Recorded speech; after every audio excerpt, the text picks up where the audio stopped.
As sports history fans, we often reminisce about the legends. Willis Reed limping on to the NBA Finals court, Curt Schilling's bloody sock, Kerry Strug's courageous dismount, and so many more. These moments often define sports history. But what about the countless injuries that did not become legends, or careers that were derailed due to inadequate care? That's where this episode's sponsor comes in. Introducing to you, ILP Sports Consultants, your trusted sports injury partner, available 24/7. Brian Maelli at ILP Sports Consultants has over 20 years of experience in the orthopedic and sports medicine industry, and he has worked with athletes across the gamut, from youth to amateurs, professionals, in almost every sport played in the United States of America, accommodating athletes at every stage of their career. This adaptability ensures that ILP services are perfectly tailored to your skill level, no matter where you are in your athletic journey. With ILP, you are in control. Choose the steps that matter most to you. Diagnosis, treatment plan, recovery, or the whole journey. ILP services are tailored to your unique needs. Rushing for care is a common pitfall, leading to future problems. ILP Sports Consultants helps you make the right decisions, ensuring that you receive timely and safe care. And here's the bonus. Brian hosts the Injured List podcast, sharing insights and athlete stories you won't want to miss.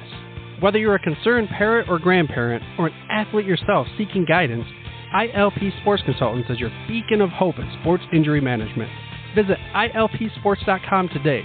That's the letters ILPsports.com. ILP Sports Consultants, where your well-being is the priority and your recovery is the mission. Choose ILP Sports Consultants for a healthier sports journey, helping you get back in the game the smart way.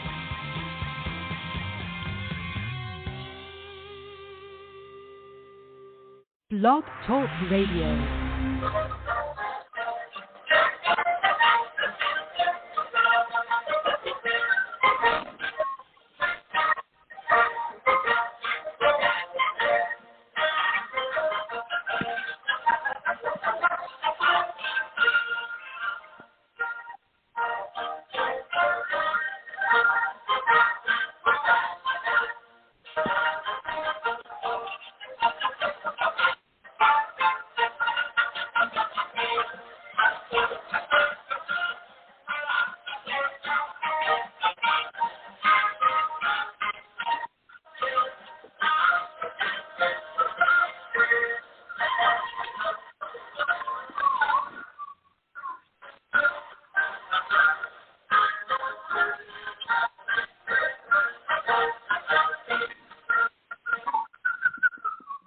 Tonight, we'll go back in time to seasons past, when 22 men graced the rugged fields of yesterday, fighting for one more first down, one more yard gain, one final score, which will bring victory after 60 minutes of battle on the gridiron.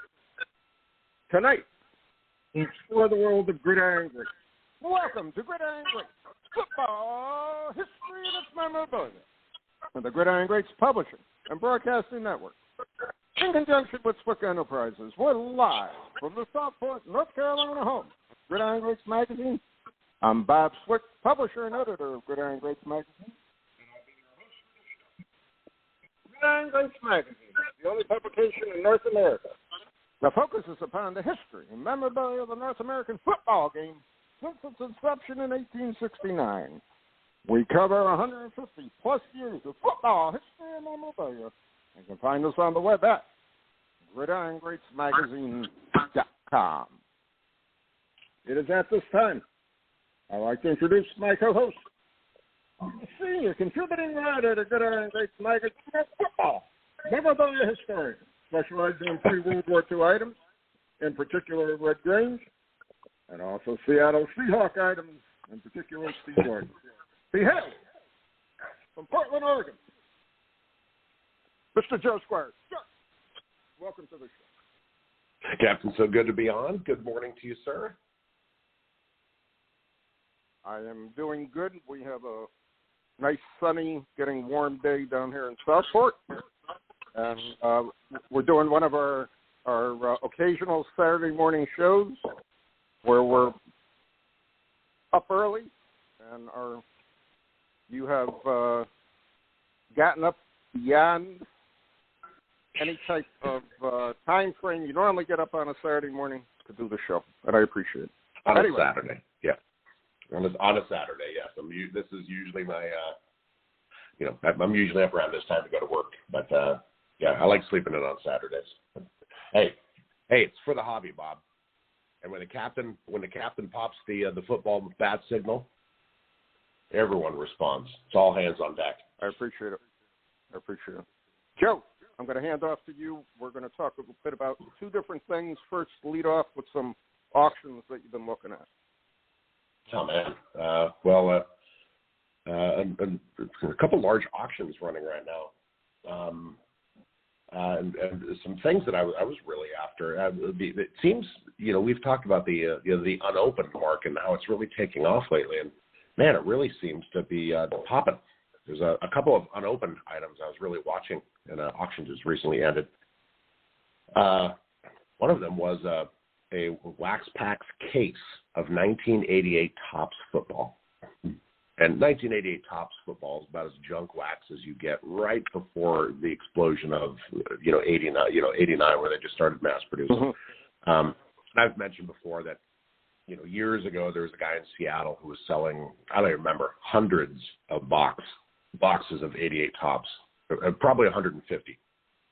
And I went up to buy them from him. And I bought them from him for about $6 a box. They were loose, and I remember I threw them in my Ford Bronco.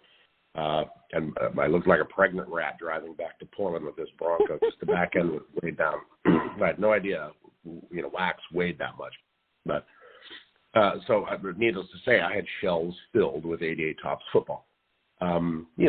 Circle back around a decade later, and suddenly this stuff's valuable. It's over $100 a box. I had no idea. I would have 20 times my money. Here I am again, and I'm interested in collecting unopened wax. So you can find a box of 88 Topps, graded in that 80 to 120 range, depends on if it's X'd out. So I figured a case of this stuff wouldn't go for that much. A slight premium for being in a case and unopened from a sealed case. Maybe 130, 140 a box, but no, the sealed 88 Topps wax pack case with 20 boxes, 36 wax packs per, went for $3,720 last night, $180 a box. So that is a premium. It's mind-boggling. I got to tell you my story about the 1988 Topps football. I used to buy unopened from a candy distributor in Connecticut, nearby where I used to live in Wallingford, for $10.80 a box. Okay, and I had a sales tax number, so I wasn't charged sales tax. So a buddy of mine went in for a case of it, and the guy, seeing that we were buying a case of it, said, "Okay, I'm just going to charge you $210 a box." So we put it 10 boxes each, $10 a box. I broke open 2 or 3 boxes. I got to look back and see what I broke open. But the rest of the boxes, I was selling at 50 cents a pack or $18 a box, and we thought we were millionaires selling at a show 88 Topps football at 50 cents a pack, and people buying. And a lot of kids will come up with $2-3. They buy 4 or 6 packs, and they want to break them. And we'll say, and that's what you want to do in the hobby. You know what I mean? I had no idea whatsoever, seeing the prices that I'm seeing for 88 Topps, 89 Topps, 90 Topps unopened. I can't fathom. I can't fathom for the life of me why that case went for $3,700. It makes no sense to me whatsoever. I'm sorry, I just don't get it. I really don't get it. Well, somebody put a huge premium on a case. They had an 87 case also, but about a week ago it was removed, and I was bidding on it, and it was suddenly removed from the auction. No email, no nothing. And I emailed them and asked what happened, and nobody got back to me. Just interesting. Also in that same auction, a 1963 Fleer nickel pack, graded PSA 7, $4,240. Wow. That, Bob. Wow. Unbelievable. Truly unbelievable. Yeah. Well, what I'm seeing now is really the junk wax era is starting to become a more premium wax era with for example, Pro Set Second Series 1989, I've seen now wax boxes sell of that for $80 a box. And why it would be selling for $80 a box defies logic. You can't, I mean, in some cases you couldn't give away Pro Set at one time. I mean, I can remember dealers selling Pro Set 90 and 91 Pro Set wax boxes for $2 a box just to get rid of it. And now all of a sudden, 89 Second Series at $80. Come on, I don't get it. I just really don't get it. I don't even know what cards are in the box other than an Aikman rookie that's actually driving that Second Series Pro Set. Nor do I understand 88 Topps wax, with the exception of Bo Jackson and a couple other players. Yep. Why that would be. That's about it. That's about it. Yeah. There's obviously a Steve Largent card in the 88 Topps, so that has some, effect on it. But, yeah, like you mentioned, Bo Jackson as well. It's true. It's true. But to me, it's my shameless. I just. My shameless, Steve Largent plug. I got to get one per show, Bob. And you do it well. Well, I just don't understand for the life of me. Stuff basically being thrown away, and now all of a sudden it's worth so much. And again, Pro Set, not to scare anybody, so many cards and so many boxes, and I still don't know if it's still in existence, but the warehouse in Texas literally had to the rafters thousands of boxes of unopened material that just sat there for years. I don't know how that's getting into the market right now, nor has it been destroyed, nor what's driving the value of it one way or the other. I can see in a certain degree 89 being the first year and then the 93 being the last year having a little value. I can't see 90, 91, or 92 commanding any type of value the way it is right now. Doesn't make any sense. Does not make it is that junk wax era, absolutely. But the 88, here it comes. I mean, 87 is 250, a box. I mean, it's a rising tide floats all boats, and here people are. So, also in that same auction, all of us tracked the 1935 Chickle Nagurski's, a PSA 7 1935 Chickle Bronco Nagurski, went for $97,200, including the VIG.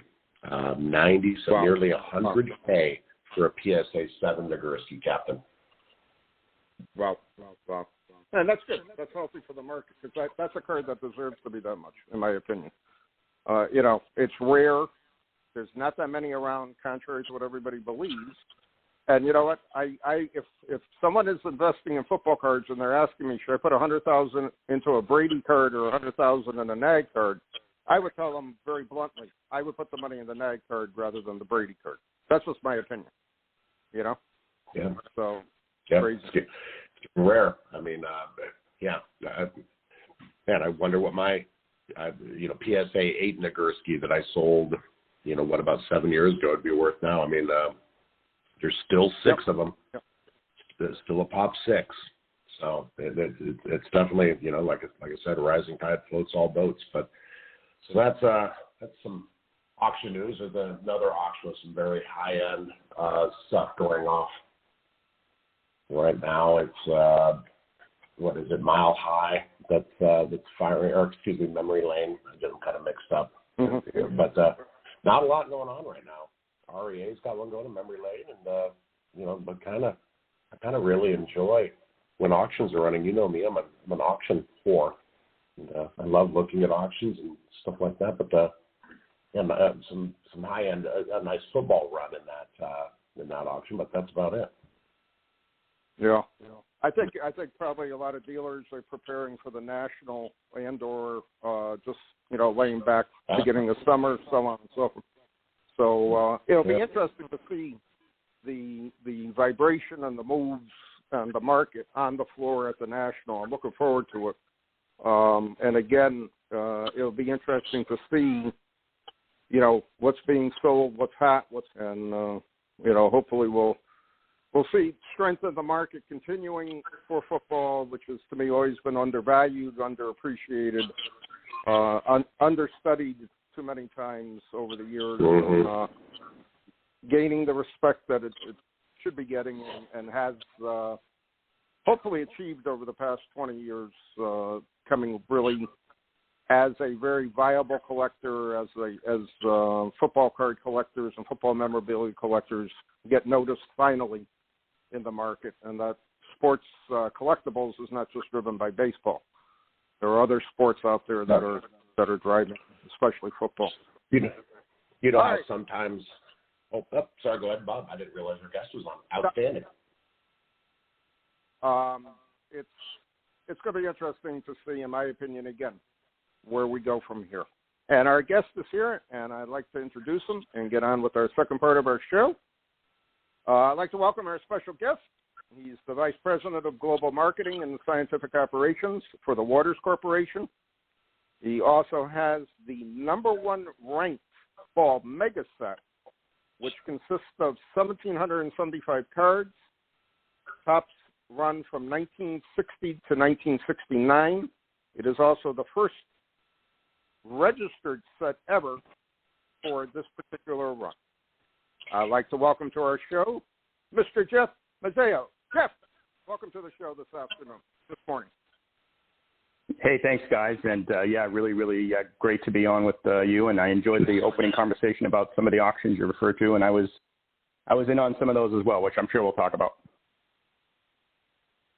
Oh, that sounds good. It's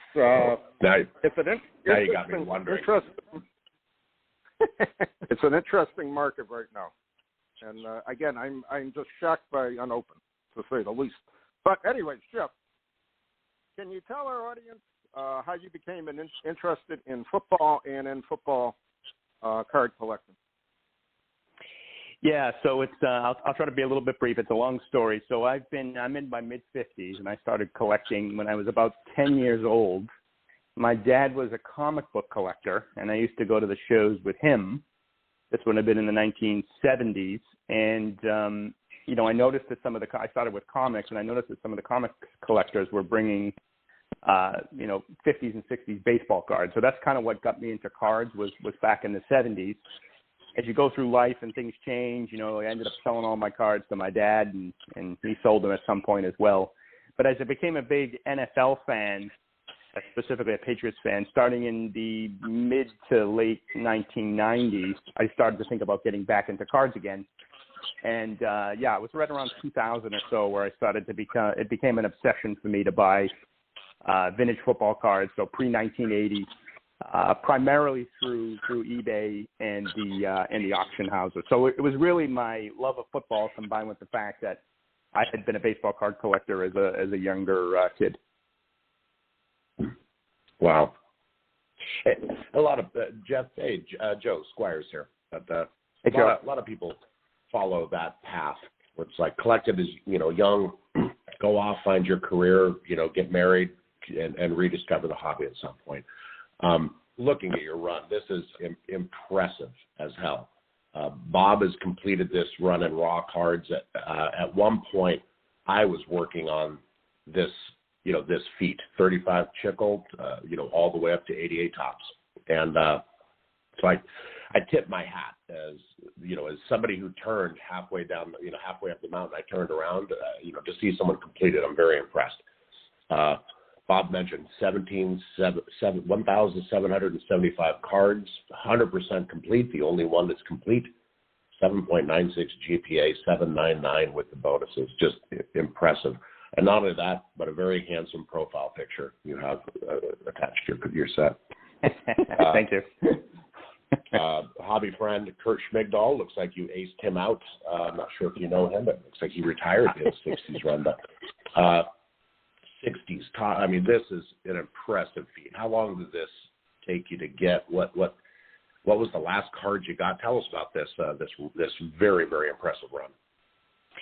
Yeah, so just as a side note, I know Kurt very well. I buy a lot of stuff from him, and he's a great dealer and is always willing to negotiate prices.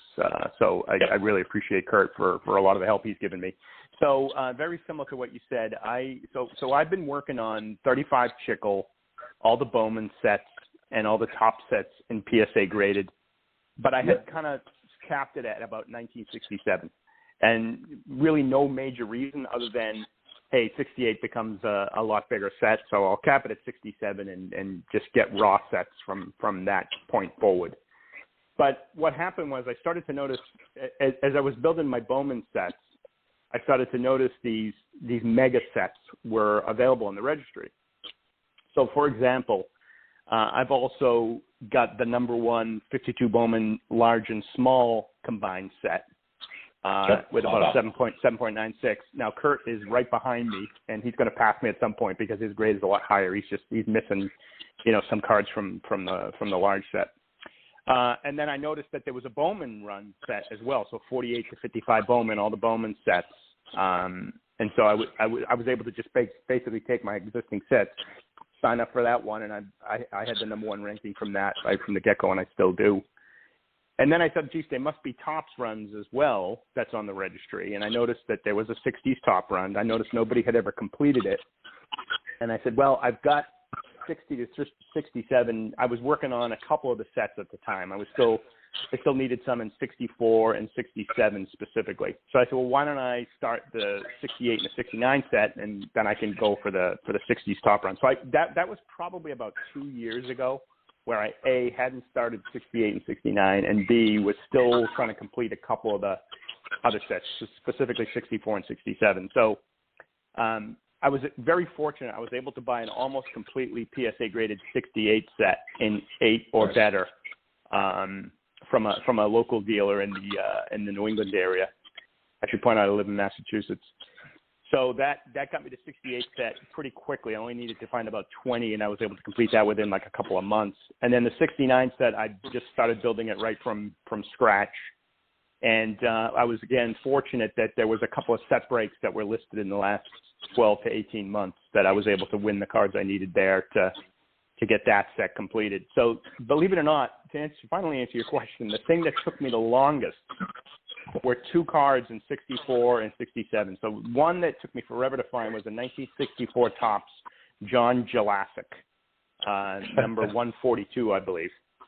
I never have seen a PSA graded card of that available. So I did 2 things. Number 1, I submitted some raw ones to PSA in the last few months or so, just before I completed the run. And both of them came back as min size requirements. So I was out of luck there. There was an 8 listed by Near Mint Cards on eBay that I bid on, but it went for like $900, and I just thought that was crazy. So I finally found a 5 that somebody listed as a buy it now for like $40, which is way too high. But I was like, well, I need the card, I'm going to pay for it. So that's one of the lowest cards I have in the set is that Jelassic PSA 5 that I'm still trying to upgrade. And then the final card to complete. So that was the final card. The one before that, the second to last card that I needed was a 1967 Topps Burford Kansas City Chiefs. So again, I hadn't seen a PSA one of those for a while. I was able to purchase an SGC 92 of that on eBay at a very reasonable price. Submitted it to PSA, and again, it came back min size requirement. So I was out of luck. But somebody listed a 4 in that card. And I bought that again for way too much money. I think I paid $30 for a 4, which is not worth it. But I needed the card to complete the run, so I went ahead and paid for it. So that's kind of how I got there. I'm still trying to upgrade about 26s, the 4 and the 5 that I just mentioned. I have about 17 or 18 6s that I'd like to upgrade. Everything else is 7 or better, and my goal is to get 8 and better in everything. Jeff, the registry is a hell of a drug. Oh my God, yes. I'm a completionist as well, so that trust me, I've floundered around a little bit. I noticed you're missing the Nagurski in the 1935 set that you have. Yes. I noticed you 100% completed the 1948 Leaf set. I absolutely love that set, and your cards look great. You've done a great job of being selective, not picking trimmed cards. So, and you were damn close completing your 1950s run, as you mentioned, which is I absolutely love that run of Bowman, and Topps cards.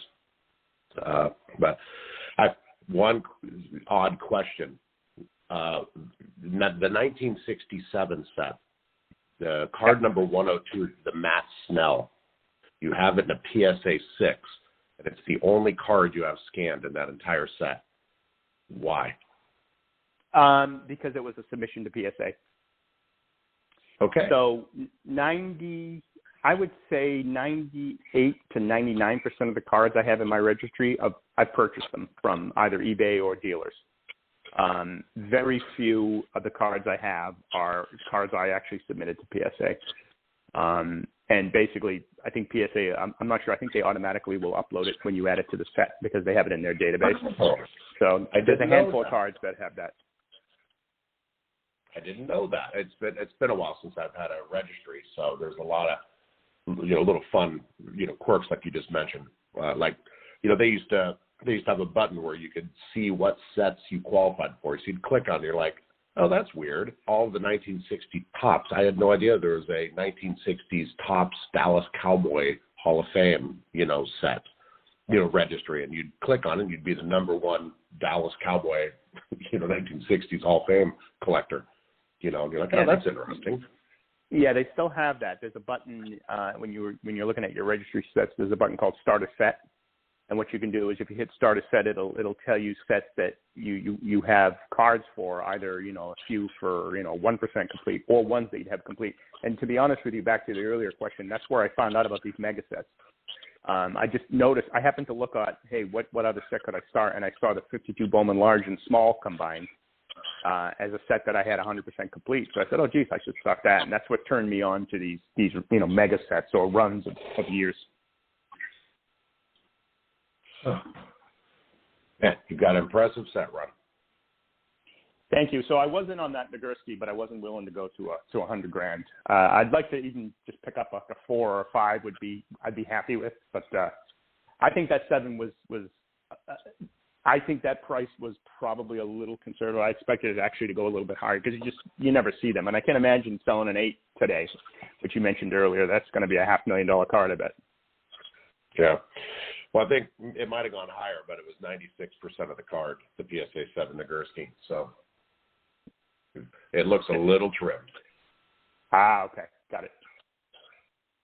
Yeah, looking at the card, it looks a little off to me. But again, I don't, Joe's the expert on the trimming. So if you say it's a little off, Joe, it's off. That's all I can say. She's a little off. Never get cheated, Jeff. Some people have this philosophy, especially those of us that are, like you say, on the registry as a drug. It doesn't matter as long as it's Holters. Yeah. Yeah. No, I've heard that before. I hear you. I've heard that before. But I hear the counter argument. Jeff, I hear the counter argument as well. Jeff, do you have any favorite years in your sets and or individual cards in all your runs there?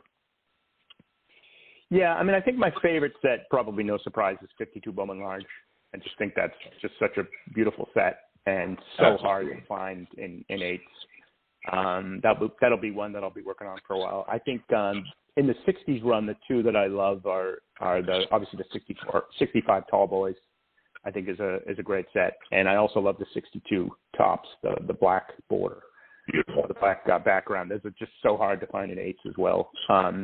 And I think as far as, individual cards, I like quite a few. I have quite a few 8s and 52 large, like Gifford, who I picked up relatively recently.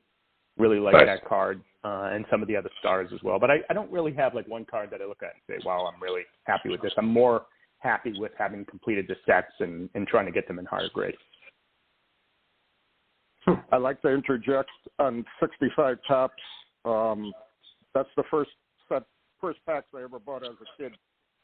And looking back, I can still remember getting my name out of the pack, and I played with it. My name is probably VGEX. I'm surprised it's not worse because a lot of cards I really, they really went through the mill, but a lot of cards I saved that were relatively extra better. 65 to me is just such a beautiful set. It's just so classic vintage football to me. Mm-hmm. It's just incredible. I mean, that set brings back so many memories for me. I've thought numerous times of I probably got another 50, 60 duplicates in my inventory, and I always thought about putting together a second set, but I said, no, finishing that set once and for all when I did, it'll never duplicate the memory I had that set. So I can appreciate what you're saying about the 65 top set. It's an absolutely classic, beautifully presented set. And I can only imagine what would happen to football cards if Topps continue to make the tall boys instead of going back to standard size cards. I always wondered about that.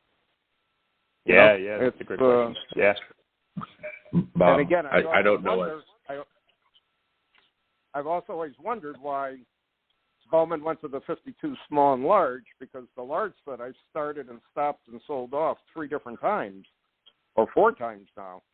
And I could never understand that either. But again, to me, nothing, memory-wise, bringing me back to my childhood, so on and so forth. 65 Topps is unsurpassed. Joe.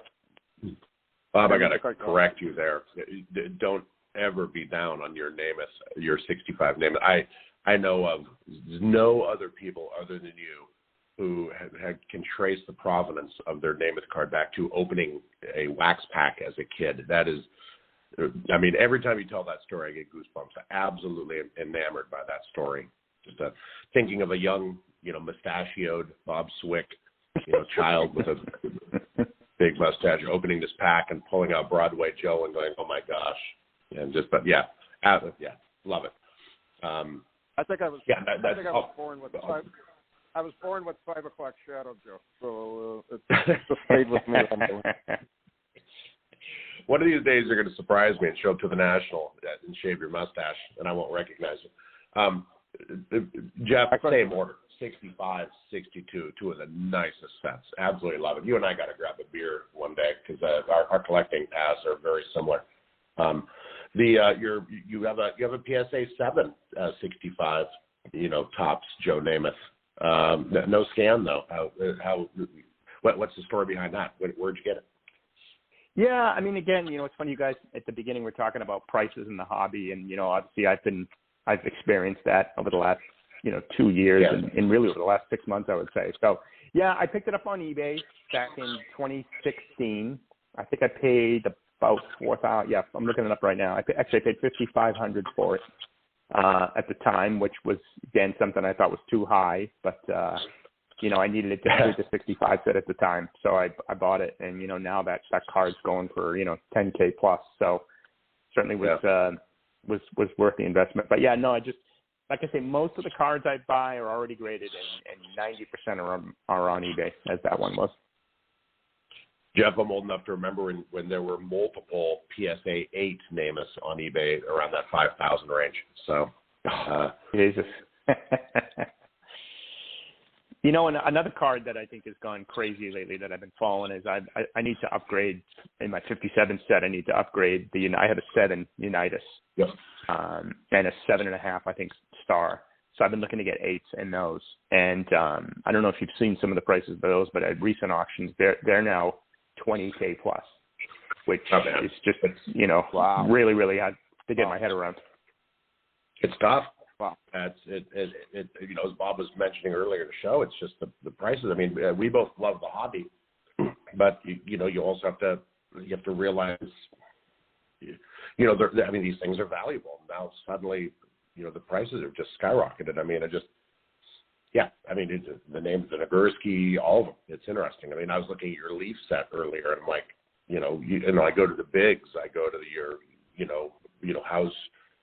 how's your Concrete Charlie? How's your, Sammy Bob, your Sid Luckman? I mean, and you're doing what I was doing. I was putting together all of these sets, and just putting one set together is costly.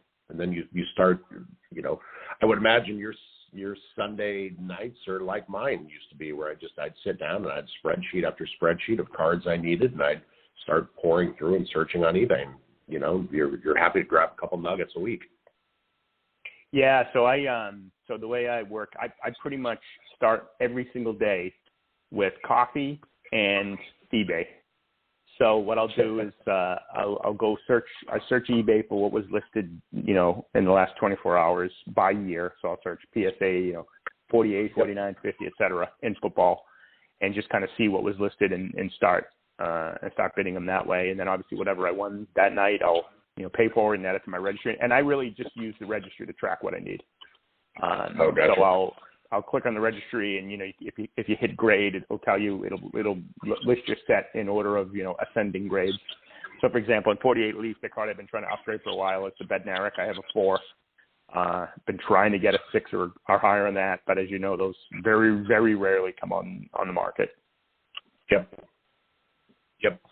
Yeah, the Bednarik and the Leo Nomalini are the top cards. Those are the second series.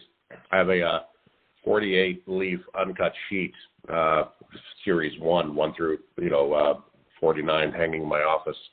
It's one of my prized possessions. That's nice. Beautiful. What else? I mean, you've got it. You went to the top of the mountain. Your 50s and 60s runs are impressive. I noticed you've got 70, 71, 72 that you started grinding away on. What's next? I mean, I assume 1977 tops because you're after the larger card. Yeah, no, I think I'll probably stop at 72. I don't know what it is, but again, it's that artificial barrier. After 72, the sets became significantly larger. So I just recently started 70, 71, and 72, just to have something to do.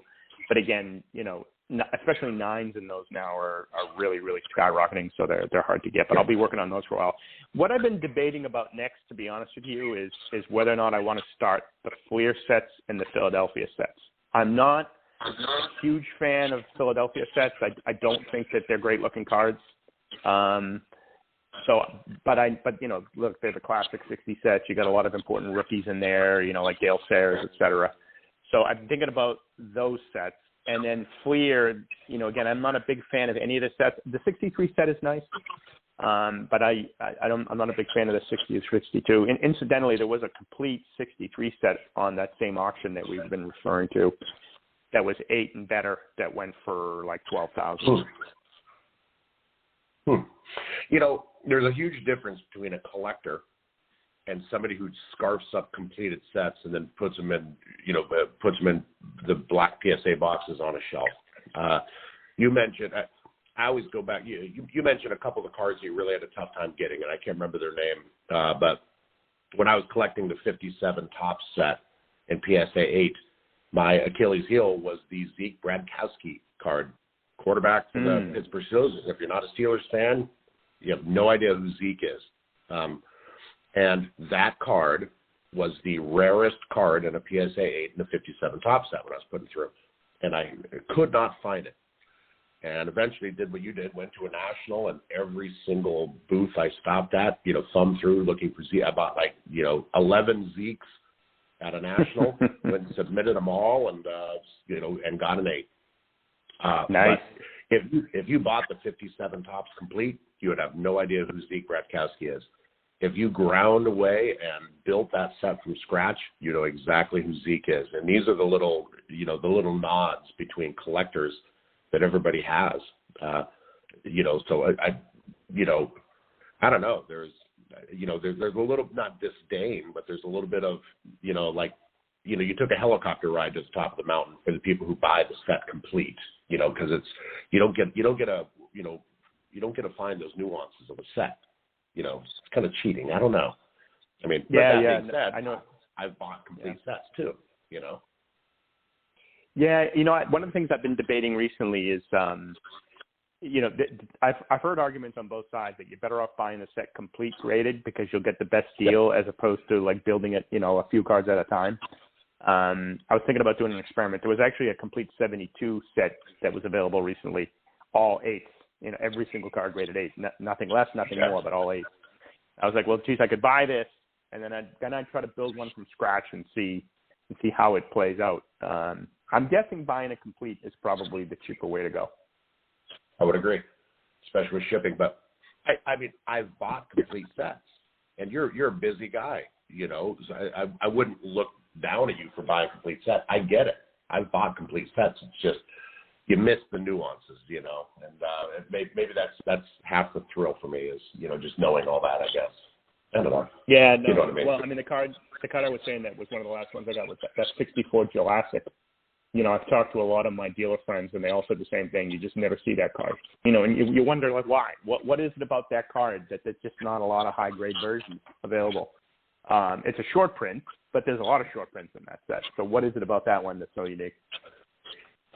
Yeah, and I love it you say. I talked to some of my dealer friends, and it's just I had my dealer friends too. Well, people like Kurt that we've talked about before, you know, I value his opinion. Mike Thomas from Neiman Cards, very knowledgeable guy and has his own sets as well. So it's people like that I'll ask, hey, you know, I'm trying to find this card. Have you seen one? And they'll confirm, yeah, that's a hard one to find. No, it's interesting. And all the sets I've had, I've never bought a set complete over the years, and I've always pieced it together. And long story short, to me, it's always been more fun piecing it together because you get such a sense of an accomplishment once you pick up the last card or the last few cards for the set. But so, Jeff, I could really appreciate you know, doing what you did, single card, you know, or groups of cards. I mean, that's an amazing feat. That's even more amazing doing it that way than you know, somebody like Joe saying, you know, they buy the complete set and then they just register it and they're done, type of thing. Yeah. Yeah. Sorry to interrupt you. Go ahead. No, I was just going to say that I totally agree with you that, you know, there's a lot of satisfaction in building it, you know, right from scratch. It's fun. It gives you something to do. And I don't know about you, but what I find personally is that when I'm first starting a set, like I mentioned, I'm working the 70, 71, and 72 sets now. I won't aggressively bid at the beginning. You know, it's like, all right, let me see if I can get some good deals, you know, add some quality cards at good prices. But once I pass that 60 to 70% complete mark, all of a sudden now I turn into a super aggressive bidder. It's like, I got to have the card because I don't know if I'm ever going to see it again. So it's just kind of interesting, the psychology of, you know, set building and how your mindset changes. Yeah, yep. Definitely. Yeah, and it's that last 10% of the set that takes 90% of the time. Yeah, exactly. Yeah, I agree. Jeff, do you have any collecting stories you would like to share with our audience about the stuff you picked up over the years? Yeah, I mean, I think not so much with any of the PSA graded sets.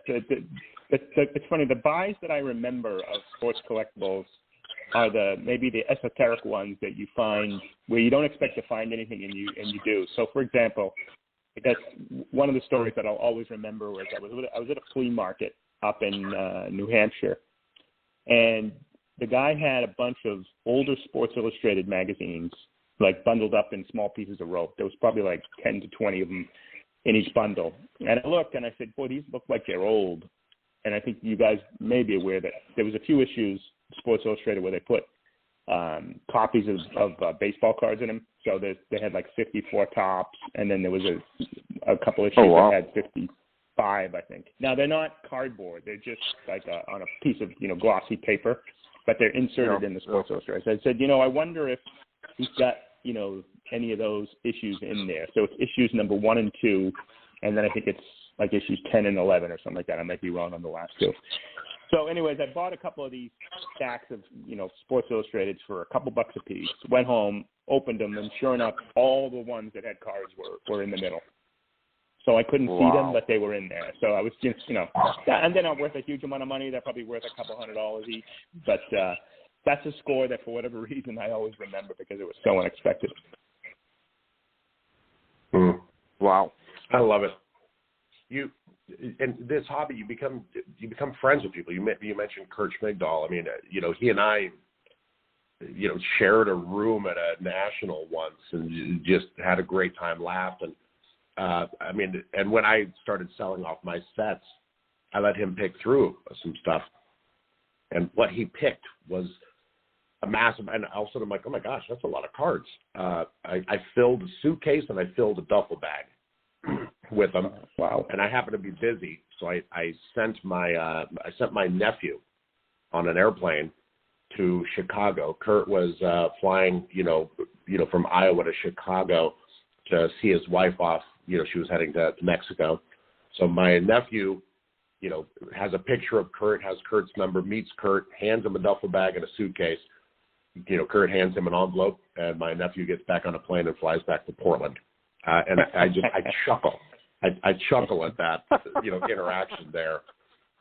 Wheeling a suitcase full of football cards, and my Bowman Smalls and stuff like that is what he picked through. But I dig the guy. He's such a classy guy, and I love dealing with him. And it's just I really like that he's had an impact on your collection too, because he certainly had one on mine. Well, it's funny because one of the things that I love about the registry, and I probably should have mentioned this to the earlier questions, once you get on the registry and you start to get in the top 10, the other registry set holders will start contacting you, and you'll make connections. So, for example, I'll give you a great example, 52 Bowman Large. I've got like the 7th set right now. But there's a guy, his name is David Patra, who has the 3rd set. And him and I have connected, and we've become really good collecting friends. And when he's trying to upgrade his set, if there's a card that comes out that he needs, he'll contact me and say, look, I need this. Can you lay off bidding it? And I'll say, sure. And then similarly, if he upgrades a card, he'll let me know, hey, I've upgraded. I know you need this. I'll sell it to you for a good price. Those types of relationships that come out of the registry, I absolutely love. And they're super helpful for you to advance your set. Yeah, absolutely. At one point, I was collecting the Hall of Fame rookie card set, and out of the 20 people, out of the top 20, I think I had cell phone numbers for 13 of them, and I would call them regularly, or vice versa. Like one guy lived in Phoenix. I remember going down there for a football game, and went to his house and had a barbecue, and these people oddly have become friends. I mean, there's a guy in Australia who I met through collecting. We stayed at his house for a week when my family went to Australia 4 years ago. It's weird. I mean, I have friends here in Portland, but there's a camaraderie. You go to a national, stuff like that. It's amazing. Have you been to a national yet? How active are you in the hobby outside of the registry? Yeah, it's funny. I have never been to the national. My dad was every year would go to the national in the 1990s through early 2000s. But I've never actually been to one. I've been debating about going to one just because I've never experienced it. I've heard it's an amazing experience, and it's really the best cards in the world are often there. So yeah, no, it's something I think about doing. I'm thinking about doing it this year as well. Nice. You're gonna be close this year because it's in Atlantic City. You could probably just drive down there and check it out. And I highly recommend it because it is just an incredible experience to be at a national and seeing what you see there. Yeah, really no, amazing. I appreciate that. I appreciate that advice. Atlantic City, I know it's there, and I was saying, if I'm ever going to go, this is the year. Okay, Jeff, I'm looking at the 52 large sets because I haven't looked at it in a while. I hate it when an auction house, like right now, there's Memory Lane has the number 5 set for a set that's coming up for sale. I hate it when they bog the registry down with auction items. Well, so there's an interesting story to that one. So there's actually 3 memory lane sets. The 2 set, the 5 set, and the one right behind me, the 8 set, are all listed as memory lane. Those sets are not going up for auction. It turns out it's an older gentleman who, is not as computer savvy as others, and he's got memory lane has added these sets for him. And the only reason I know that is, again, that the guy who has the 3 set, David Patra, told me that because he contacted Memory Lane to say, what's up with these sets? Are you listing them, et cetera? And that's what they told him. Interesting. Oh, I see. Memory Lane used to do that. It bothered me. Nice to see Fab Frank still around. I used to know him. He collected Hall of Fame rookie as well. I dig him. Yeah, I've tried to contact him. He has quite a few high-grade football sets in the registry. I've tried to contact him about trading, et cetera, but I haven't had any luck reaching him. Man, I think he's a sugar salesman in like New Mexico or something like that. I forget. It's been 15 years since I've talked to him, and that's just what I'm talking about. You just begin to know people, like, oh, Fab Frank, and yeah, this is a trip down memory lane. I haven't been on the registry in a while. Yeah, well, like you said, it becomes an obsession. It's certainly an obsession for me, and but it's fun, and I think it's been rewarding. And as much as I hate to see the prices in the hobby rise so much, because I'd love to be able to add some great cards, but it's also beneficial in that regard. Yeah. No, it's a hobby. I mean, it's just we all have to have those hobbies. I don't know if I'm going to be hit by a bus tomorrow. But I used to tell people, it's like, I know that there are 144 cards in the 1950 Bowman set, and I need 2 of them. And it's the number 100 Sammy Baugh. And I'm like, I know that for certain. There's not much certainty in life other than collecting like that. And if you're a completionist, it really scratches an itch. So, no, I get it. Therapeutic. Indeed. Yeah, and I think one last thought on the auction that just went off recently. Thursday night. The other thing that they had quite a few of was some extremely high-grade 48 Bowman football, including a whole bunch of 9, which are all Pop 1, none higher Pop 1. And I was fortunate to be able to get a handful of cards there to upgrade my set, but those did very well, including a number 108, I think it is, or 107, the last card in the set, Buford Ray. Which, that's just, you very, very rarely see anything more than a 4 in that set. But there was a 9 of his card. The Bruce Smith PSA 9 was in that too. A very important Heisman card. Yeah, there was a lot of 9s in that set, and they did okay, but they didn't go as high as I thought. I was able to pick up about 10 or 12 8s and 9s to upgrade my set, but they're in somebody else's set, because that's another frustration with the registry. You win cards on an auction, and you go to add them to your inventory so you can add them to your set, and they're in somebody else's inventory. And that 48 Bowman run I think it was a set that was broken up. It must be somebody's set on the registry, because they're all not addable. Just one other funny story on something similar. I mentioned, we talked about how I just started the 71 set.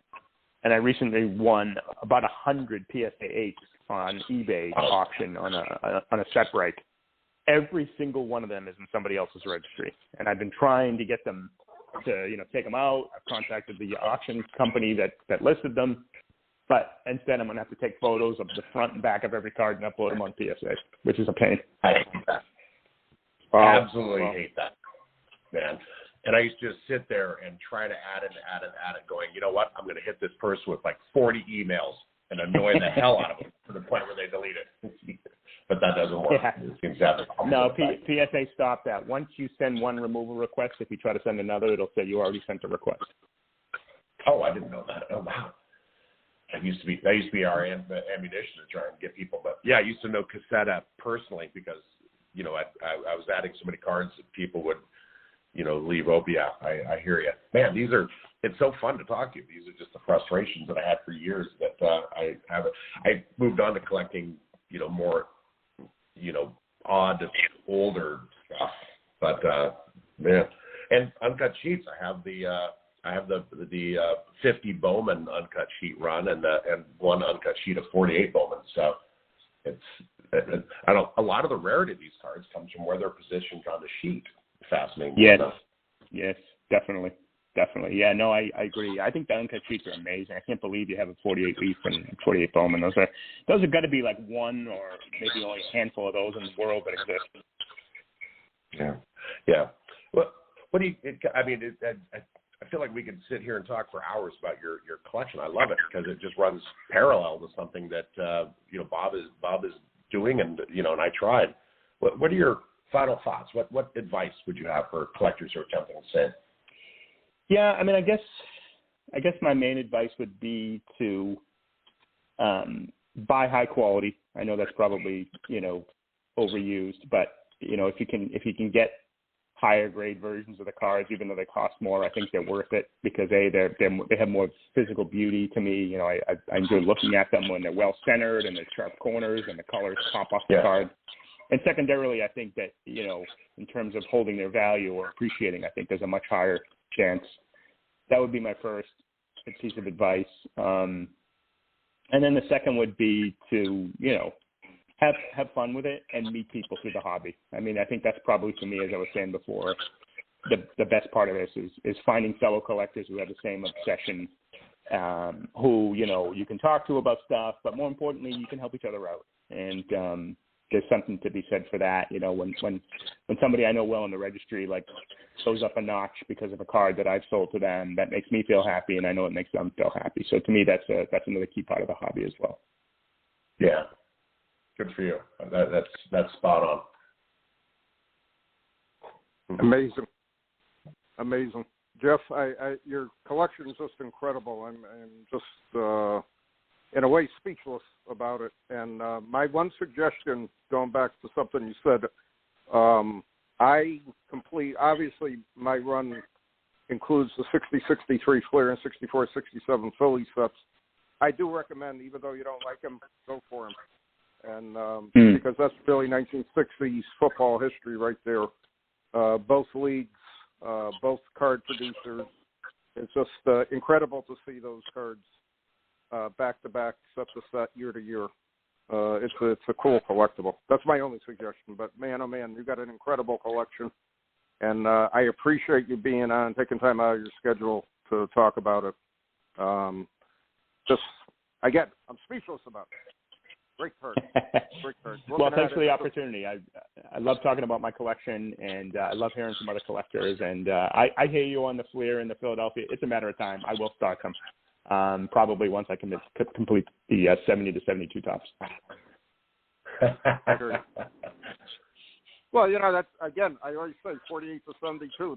That's basically true football cards in series form. And you can't do any better than that. That's great.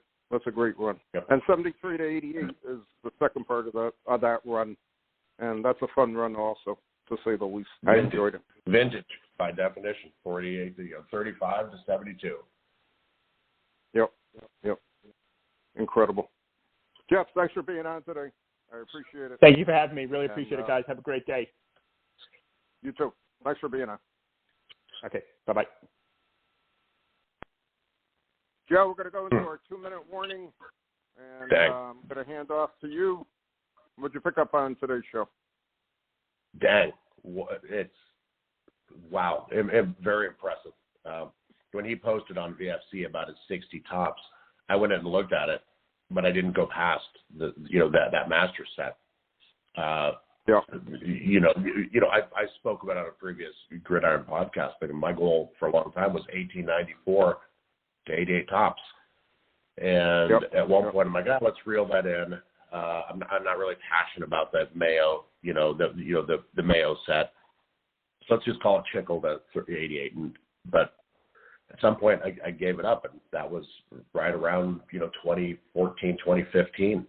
And I haven't really paid attention since then. It's so good to see someone, with the steam and the passion, going for it. And I'm impressed. I agree with you 110%. And again, I remember when you were talking to me privately about what you were doing, that you were going to end the run. In a way, I felt bad, but then I understand it. I mean, when I put my run together, it was a dramatically different market. You didn't have the internet, you didn't have eBay, you didn't have all these things that you have today that you can get the cards from. So when I put my sets together, there were a lot of them straight from wax, and then just find a few cards to finish them off, and or B, going back like I did back in the 80s to do 64 and back, which was a real challenge. And I always lost steam on 3 areas. I lost steam on the 52 Bowman Large. I lost steam on 35 Chickle. And I still am halfway done with the Mayo. I know I'm never going to get the Dunlap. So, I don't like having a non-completed set, even though it's the, one of the more rare cards in the set. So, those were always my 3 hang-ups in a more advanced run. So, if I had more disposable income, I would pursue it. But now, I just can't see myself trying to do those sets. The one set I would like to finish, minus the Dunlap, still remains the Mayo set, because I still like the classic look of it, and I still like it being an Ivy League set. So that being said, something down the road, one way or the other. We'll see what happens. All right, we got about a minute and a half. If you're not a subscriber to Gridiron Greats magazine, what are you waiting for? GridironGreatsMagazine.com. Joe, any other final thoughts, final ideas? I agree with what Jeff said. You know, buy what you like and get to know people in the hobby. I mean, here you and I are. Yeah. So I tip my hat, and I 100% agree. Get to know people in the hobby. There's some really good people out there. It makes the hobby fun, and again, I think especially in football collecting, if more people treated it as a fun thing to do, rather than that they're fighting a battle on the gridiron and trying to win, I think it would be better for everybody all involved. So it goes back to what John Spano said in his article. Both sides in a transaction have to be satisfied. And that, it's really true, to say the least. So, all right, we're almost out of time. Thanks for listening. And we'll be back soon with another show in May. And we'll see you then.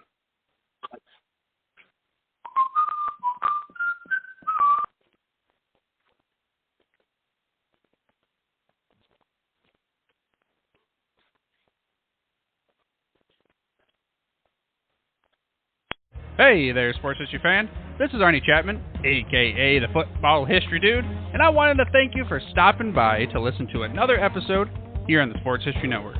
Our podcasters are passionate about uncovering and sharing sports stories from yesteryear. And if you didn't know it already, we have over 30 shows across the network covering all sorts of sports history topics. In fact, here's a glimpse into one of our awesome podcasts here on the network.